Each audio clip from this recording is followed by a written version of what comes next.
33문 칭의란 무엇입니까? 답.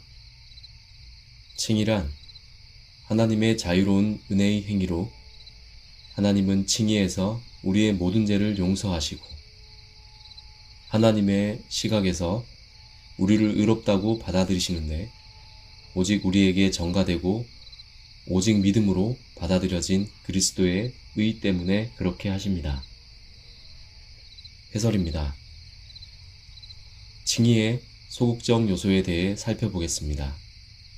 그리스도는 십자가에 못 박혀 죽으실 때 택하신 자들의 과거와 현재와 미래의 모든 죄에 대한 죄값을 지불하셨습니다. 이것은 아무리 강조해도 지나치지 않습니다. 하나님은 우리의 죄를 용서하실 때 우리의 선행이나 노력을 보지 않으십니다.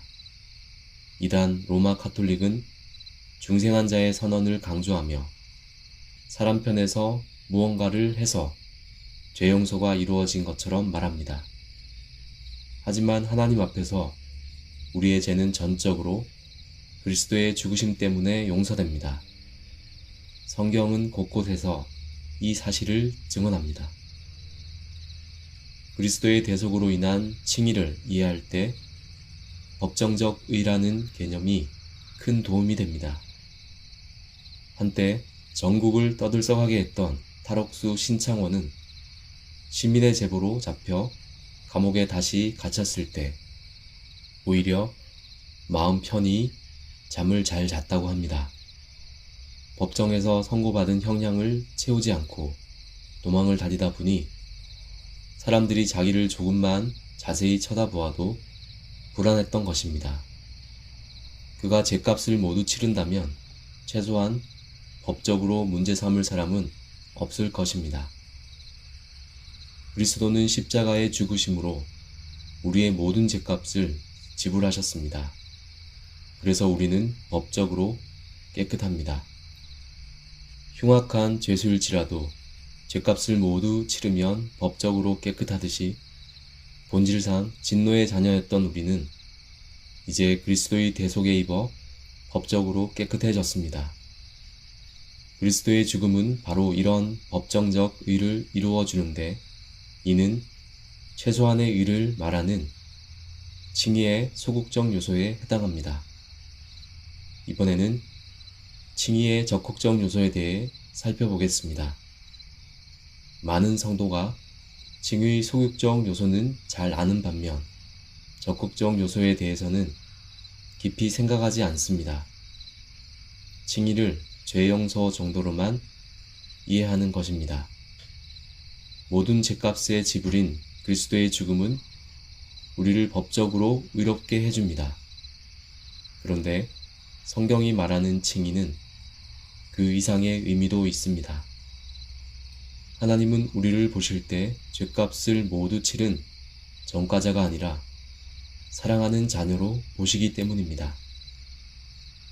아담은 하나님이 마음에 새기신 법과 직접 주신 말씀을 지키지 않아 사망의 죄책과 비참함이라는 타락의 결과를 초래했습니다.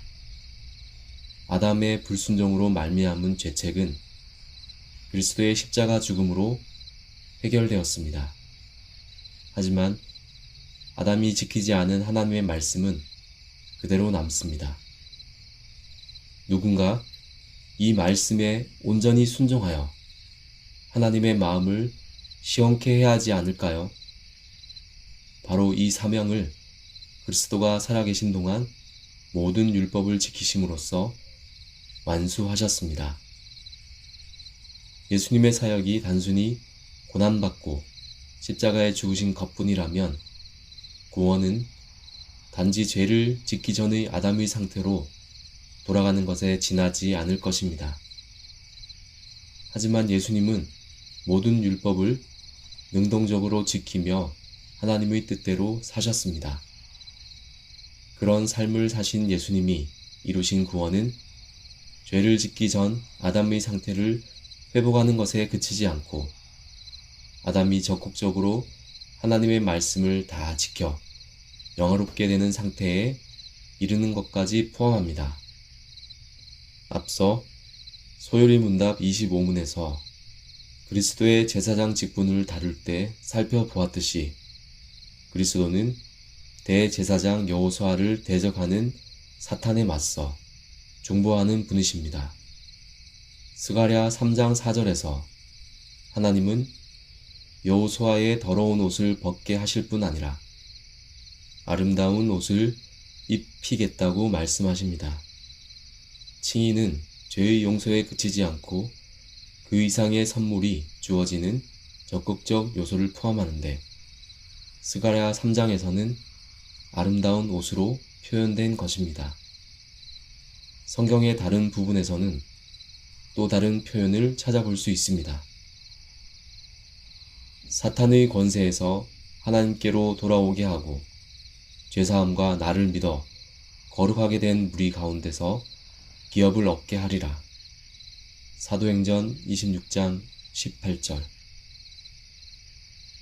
때가 참에 하나님이 그 아들을 보내사 여자에게서 나게 하시고 율법 아래에 나게 하신 것은 율법 아래에 있는 자들을 속량하시고 우리로 아들의 명분을 얻게 하려 하심이라.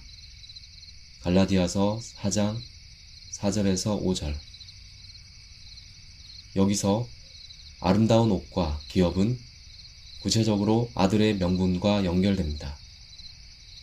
즉, 그리스도가 살아계시는 동안 적극적으로 모든 율법을 지키심으로써 죄 용서 이상의 선물을 주셨는데 그 선물이란 아름다운 옷을 입히시는 것, 기업을 주시는 것, 양자로 삼으시는 것입니다.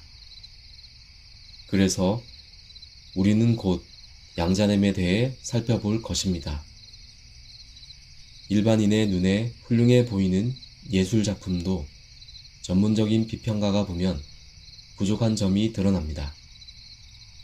예술은 물론이고 정치나 과학 등의 분야에서도 전문가일수록 아쉬운 점을 잘 찾아냅니다.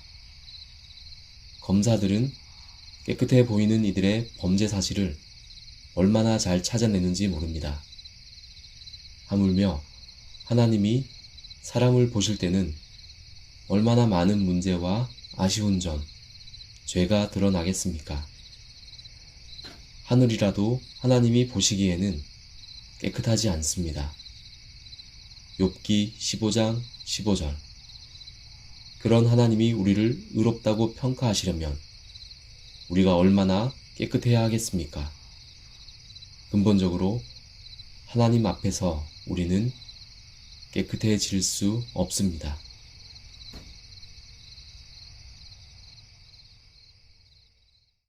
내가 주를 바라오니 성실과 정직으로 나를 보호하소서.